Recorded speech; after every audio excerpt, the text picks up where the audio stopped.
ayan, magpapainom ako ng mga baka. So itong mga baka namin ay uhaw na uhaw dahil nga ilang araw na lagi silang bitin sa tubig. Kasi yung aming bakahan, yung pinagkukunan namin ng tubig, yung aming bukal na painuman dito ay humipas na dahil sa El Nino. So itong ganitong sistema ko magmula noong Mayo hanggang ngayon, July na, ay wala pa ring tubig dito sa loob sa aming bakahan. So ito ay hinakot ko gamit ang motor at saka kalabaw. Pero ilan lang to, ani-anip lang to na container. Yung kabila, pinainom ko na yun. Meron akong malabog sa loob, ay sa kabila, dito naman isinuwip ito. Pero mga maliliit to na baka, yung iba, mga bisiro. Ilan lang dito ang hinahin, tapos yung dalawang turo namin. Alam kong bitin ito sa kanila, pero sana lahat sila ay makainom. So yun lang talaga, sinadyagan lang namin to kasi nga hindi naman natin ginusto yung sitwasyon na magkaroon ng El Nino. Buksan ko muna itong mga container para ready ako. Minupo ko na kasi nag-aagawan sila. Yan. Alas 9 na ng gabi, pero papainom pa lang kami ng baka.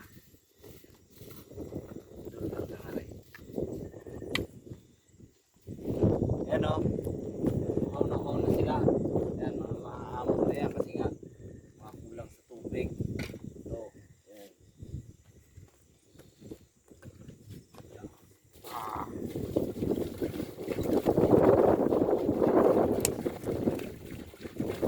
Pila, pila.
Sayang kung matapos.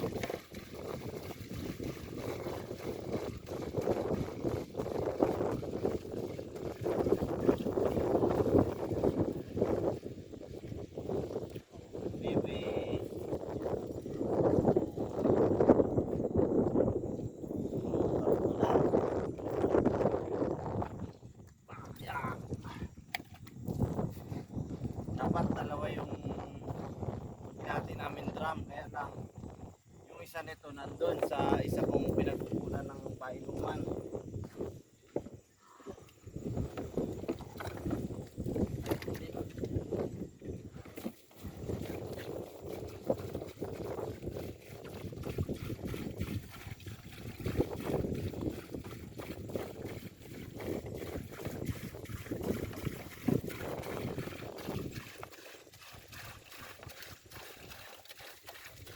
Hello. isa isa.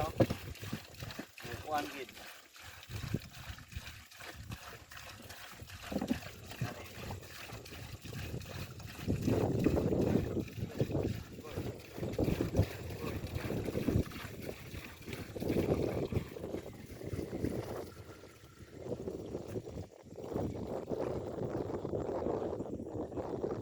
Dito muna tayo kasi para umalis yung mga inahin.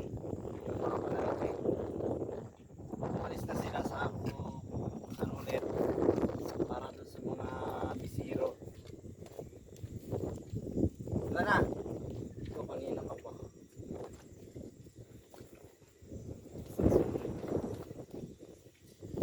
Doon. Wala. Alis na sila. Ulit. Dalawa pang natitira. Ulit na container.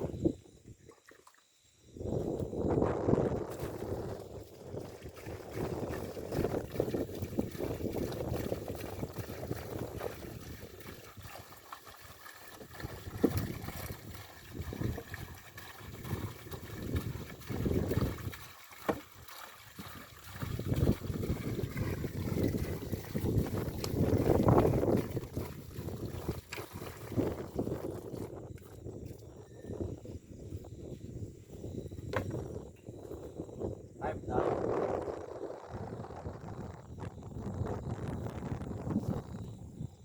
Wala water. Ha? Wala? Sige lang. Oh. So,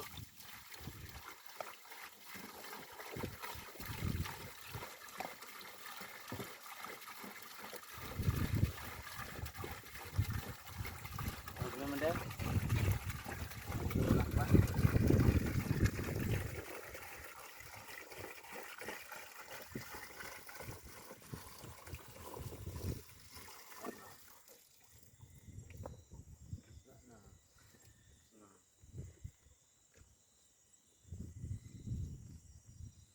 So yun, yung iba nakainom na yan kasi hindi na siya agresibo. Okay na yan, solved na sila. Check natin yung mga takip.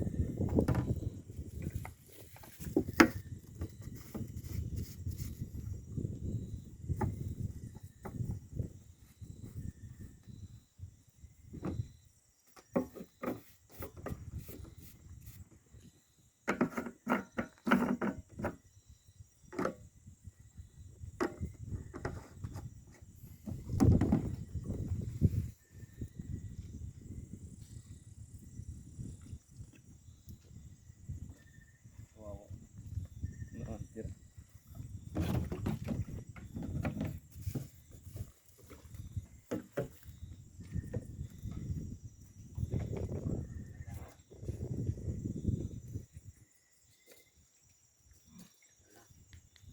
Medyo kulang pa rin. Yan yung motor na ginagamit ko paghakot ng tubig. Tapos sa baba may kalabaw din kami dyan.